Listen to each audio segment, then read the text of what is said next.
مولانا آپ کی کوئی ایسی خواہش جو ادھوری رہ گئی ہو؟ ایک بنو امیہ کے بعد بنو عباس کی حکومت آئی، تو اس میں جو ان کا دوسرا خلیفہ بنا وہ تھا ابو جعفر منصور۔ وہ بہت بڑا عالم تھا، تو اس نے کبھی سوچا بھی نہیں تھا کہ مجھے خلافت ملے گی۔ تو اس نے کوئی 21 برس حکومت کی، بنو عباس کی بنیادوں کو قائم کیا۔ ایک دفعہ اس سے کسی نے پوچھا کوئی خواہش باقی ہے جو رہتی ہو؟ ٹھیک، تو اس نے کہا کہ ایک خواہش ہے جو میرے سینے میں ہر وقت ابلتی رہتی ہے کہ میرے گرد طلبہ کا ہجوم ہوتا اور میں درس حدیث پر بیٹھا ہوتا اور مجھ سے طالب علم سوال کرتے، یہ حدیث آپ نے کہاں سے بیان کی ہے، یہ حدیث آپ نے کہاں سے بیان کی؟ کہ یہ میری خواہش سینے میں دب کے رہ گئی ہے۔ اگلے دن وہ جتنے درباری تھے، درباری تو بڑے خوش آمدی ہوتے ہیں، وہ کاغذ قلم اور دواتیں لے کے آ گئے۔ حدثنا امیر المومنین، امیر المومنین آپ ہمیں حدیث سنائیں۔ صحیح۔ تو وہ ہنس پڑا اور کہنے لگا لستم بہم، تم وہ لوگ نہیں ہو۔ لستم بہم ایک محاورہ ہے جس کا اردو میں ترجمہ ہے یہ منہ اور مسور کی دال۔ صحیح، سنا ہوا ہے یہ منہ اور مسور کی دال؟ یہ شاہ عالم ثانی کا باورچی تھا محمد حسین، جب انگریزوں نے قبضہ کر لیا تو وہ وہاں سے نکلا اور بہاول پور جانے لگا۔ وہاں عباسی مسلم ریاست تھی، راستے میں پڑ گیا رنجیت سنگھ، اس سے ملا تو اس نے کہا تو میرے پاس ہی نوکری کر لے، وہاں جانے کی بجائے تمہارے پاس کر لیتا ہوں۔ اس نے کہا تو تنخواہ کیا لوگ؟ کہا شاہ عالم تو مجھے 300 روپے اور روٹی دیتا تھا 2 وقت کی۔ اس نے کہا یہ تو بہت زیادہ ہے، میں تو 100 روپیہ دے سکتا ہوں، میں تو صرف پنجاب کا حکمران ہوں، وہ تو ہندوستان کا تھا۔ کہا چلو ٹھیک ہے، 100 روپیہ بھی ٹھیک۔ تو اس نے کہا میرے گھر کے 16 فرد ہیں اور تم نے 1 ہفتہ کھانا بنانا ہے، ہفتے کے بعد مجھے بل دینا ہے کیا خرچ ہو۔ اس نے پہلے دن مسور کی دال بنائی، تو اس کی ایک رانی جندہ تھی چہیتی بڑی، اس کے آخری بیٹے دلیپ سنگھ کی ماں، انہیں جب نوالا لیا تو کہنے لگی یہ کس نے بنائی ہے دال؟ کہا نیا باورچی ہے، کہ پورا ہفتہ دال بنے گی مسور کی، ایسی مزے کی۔ تو نے پورا ہفتہ دال بنائی، ہفتے کے بعد اس نے حساب مانگا تو اس نے 72 روپے حساب دیا۔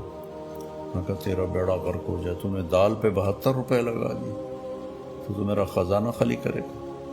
نے کہا دال تو 2 آنے کی لگی، 71 روپے 14 آنے کے مسالے لگے۔ انہوں نے کہا بھائی تو میرے وارے کا نہیں ہے، جا۔ میں نے کہا میں بھی اس سے کم درجے پہ نہیں آ سکتا۔ وہ نکل پڑا۔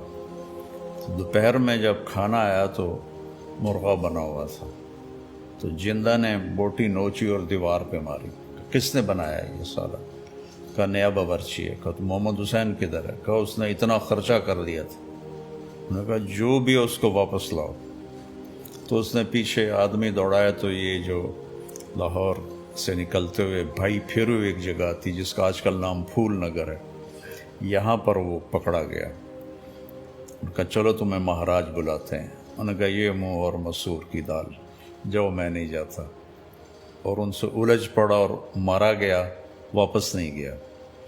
تو ابو جعفر نے کہا یہ منہ اور مسور کی دال، تم وہ نہیں ہو، وہ اور لوگ ہوتے ہیں۔ انما هم الدنسۃ ثیابهم، ان کے کپڑے میلے ہوتے ہیں۔ المشققۃ ارجلهم، سفر کر کر کے ان کے پاؤں پھٹے ہوئے ہوتے ہیں۔ الطویلۃ شعورهم، اور سفر کی وجہ سے ان کے بال بھی بڑے ہوئے ہوتے ہیں۔ رواد الآفاق، وہ دنیا گھومتے ہیں۔ کبھی یمن میں، کبھی شام میں، کبھی عراق میں، کہ یہ ہیں حدیث کو نقل کرنے والے، تم تو سارے خوش آمدی آ گئے ہو۔ تو جو ابو جعفر کی خواہش تھی نا، وہی میرے دل میں ہے جو پوری نہیں ہوئی۔ میرا ذوق علمی تھا بہت زیادہ، میں نے کتابوں کو زبانی یاد کیا تھا، حدیثوں کو یاد کیا تھا، اور میرا شوق تھا کہ میں درس سے حدیث میں بیٹھوں، حدیث پڑھوں۔ میرے اللہ نے میرے مقدر میں پھرنا لکھا تھا، کیونکہ میرے اس وقت جو فیصلہ کرنا تھا وہ میرے استادوں نے کرنا تھا کہ مجھے کیا کرنا ہے۔ یہ تو میں بتا رہا ہوں 82 کی بات، جب میں پڑھنے سے سال لگا کے فارغ ہوا، تو انہوں نے میرے بارے میں مشورہ کیا کہ اس کو تبلیغ میں ڈال دو۔ میں نے سر جھکا دیا۔ تو ان کے دعا تھی، چونکہ میرے لیے بہت بھاری فیصلہ تھا۔